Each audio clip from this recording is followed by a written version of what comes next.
26 मई बड़ा गुरुवार। अपार धन संपदा प्रदान करने वाले अपरा एकादशी बना अद्भुत संयोग। बस एक लौंग और एक इलायची धन में करेगी दोगुना चौगुना वृद्धि। धन की देवी माँ लक्ष्मी करेंगी धन वर्षा, मिट जाएगी बरसों पुरानी गरीबी। ओम गणेश श्री महागणेशाय नमः।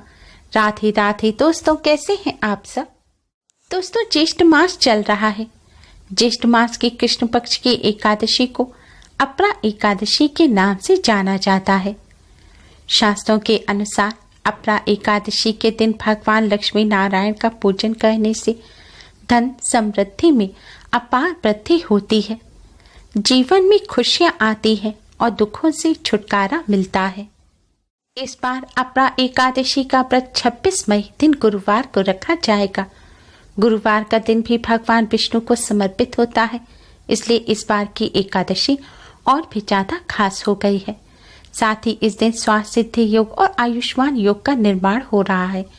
इन योग में जो भी शुभ कार्य किए जाते हैं वे कई गुना अधिक पुण्य फल प्रदान करते हैं। इस बार अपरा एकादशी का व्रत 26 मई को रखा जाएगा और व्रत का पारण 27 मई को किया जाएगा। व्रत पारण करने का शुभ मुहूर्त है 27 मई की सुबह 5:25 से सुबह 8:10 तक।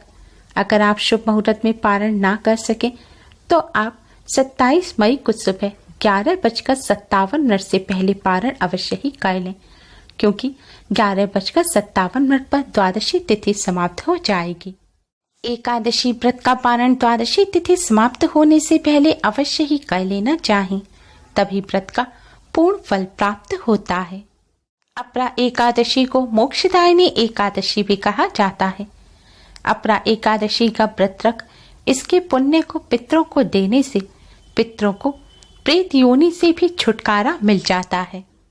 कहा जाता है जो भक्त इस दिन भगवान लक्ष्मी नारायण का पूजन एक साथ करते हैं, भगवान लक्ष्मी नारायण उन पर अति शीघ्र ही प्रसन्न हो जाते हैं और अपने भक्तों की सभी मनोकामनाओं को पूरा करने का वरदान प्रदान करते हैं। दोस्तों, आज की इस वीडियो में हम आपको एकादशी के इस शुभ संयोग पर करने वाला एक बहुत ही आसान और असरकारक उपाय बताने जा रहे हैं। इस उपाय को करने से भगवान लक्ष्मी नारायण की कृपा से धन संबंधी समस्याएं दूर हो जाते हैं। माँ लक्ष्मी की असीम कृपा प्राप्त होती है, जिससे घर में धन की कोई कमी नहीं रहती, घर में सुख समृद्धि बनी रहती है। भगवान लक्ष्मी नारायण की कृपा से जीवन में चली आ रही परेशानियां खत्म होती हैं और कष्टों से छुटकारा मिलता है। दोस्तों, यह उपाय आपको एकादशी की रात्रि को करना है, क्योंकि शास्त्रों में बताया गया है दिन की अपेक्षा एकादशी की रात्रि में की गई पूजा कई गुना अधिक पुण्य फलदायी होती है। इसलिए यह उपाय आप एकादशी पर संध्या काल के समय से रात में किसी भी समय अपनी श्रद्धानुसार कर सकते हैं। उपाय करने के लिए सबसे पहले स्नान कर स्वच्छ वस्त्र धारण करें। अगर आपने दिन में स्नान किया है तो उपाय करने से पहले आप अच्छी तरह से मुंह हाथ पैर धो लें और स्वच्छ वस्त्र पहनें। हो सके तो लाल या पीले रंग के वस्त्र पहनकर आप इस उपाय को करें। ध्यान रखें काले या नीले रंग के कपड़े ना पहने। अब दोस्तों, आप एक साबुत फूल वाली लौंग लें। जी हाँ दोस्तों, आपको इस बात का ध्यान रखना है कि लौंग साबुत होनी चाहिए, जिसमें फूल हो। टूटी हुई लौंग ना लें। और इस लौंग के साथ ही आप एक छोटी साबुत हरे रंग की इलायची ले लें। इलायची में भी आपको इस बात का ध्यान रखना है कि इलायची फटी हुई नहीं होनी चाहिए। आपको साबुत लौंग और इलायची लेनी है। अब आप इन्हें एक कटोरी में रख लें। अब अपने मंदिर के सामने आसन बिछाकर बैठ जाएं। अब आप भगवान श्री गणेश को प्रणाम करें, भगवान लक्ष्मी नारायण को प्रणाम करें। आप भगवान जी के सामने एक घी का दिया जलाएं और एक सुगंधित धूपबत्ती जलाएं। अगर आप संध्या काल पूजन के समय इस उपाय को कर रहे हैं तो पूजन के लिए जो आपने दिया जलाया है उसी दिए को जला रहने दें। उपाय करने के लिए आपको अलग से दिया जलाने की जरूरत नहीं है। दोस्तों, अब आप भगवान श्री हरि विष्णु माँ लक्ष्मी जी को हल्दी और कुमकुम से तिलक करें और भगवान जी को किसी फल मिष्ठान का भोग लगाएं। फल मिष्ठान ना हो तो शक्कर, मिश्री, बताशा आप किसी भी चीज का भोग लगा सकते हैं। भोग लगाने के पश्चात दोस्तों ये जो लौंग और इलायची हैं, इन पर भी आप हल्दी और कुमकुम से तिलक करें। अब आप यह लौंग और इलायची दोनों उठाएं और भगवान जी के चरणों से लगाएं। इसके पश्चात इन्हें आप अपने दाहिने यानी कि राइट हैंड में रखकर मुट्ठी में दबा लें और फिर भगवान विष्णु जी के 12 मंत्र ओम नमो भगवते वासुदेवाय का 11 बार जाप करें। मंत्र है ओम नमो भगवते वासुदेवाय।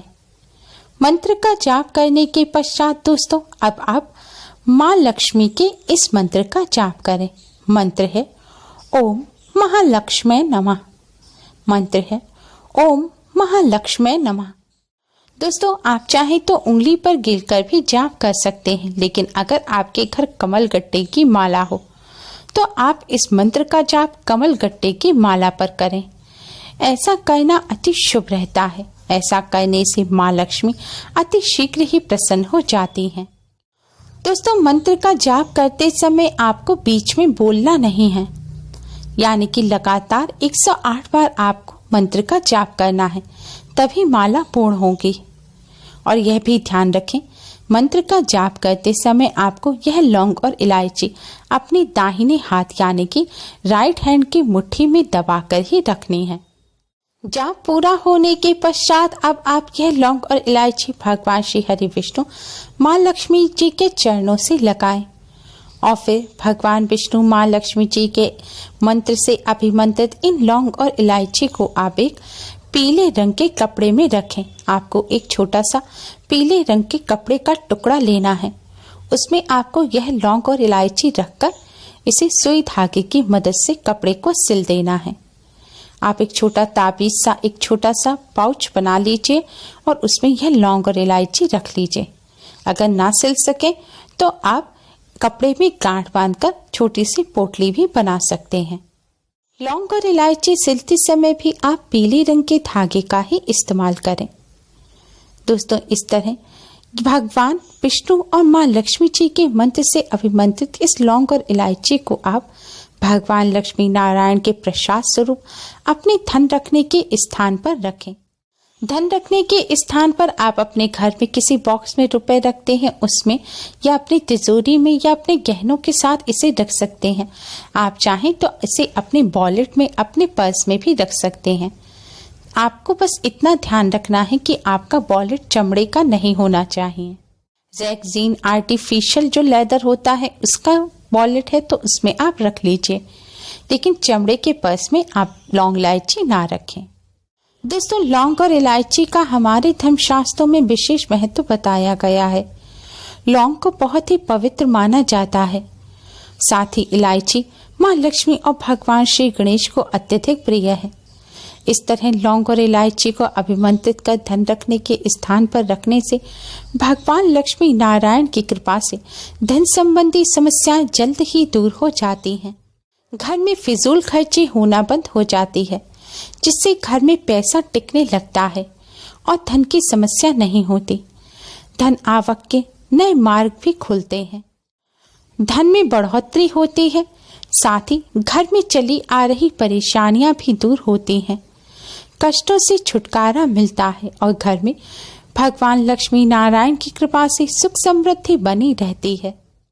दोस्तों इस लौंग इलायची की पोटली को आपको अपने धन रखने के स्थान पे ही रखा रहने देना है और अब जब एकादशी आए तब उस दिन आप इसे निकालें और फिर से पूजन में रख इसे अभिमंत्रित करें और फिर से अपने धन रखने के स्थान पर रख लें।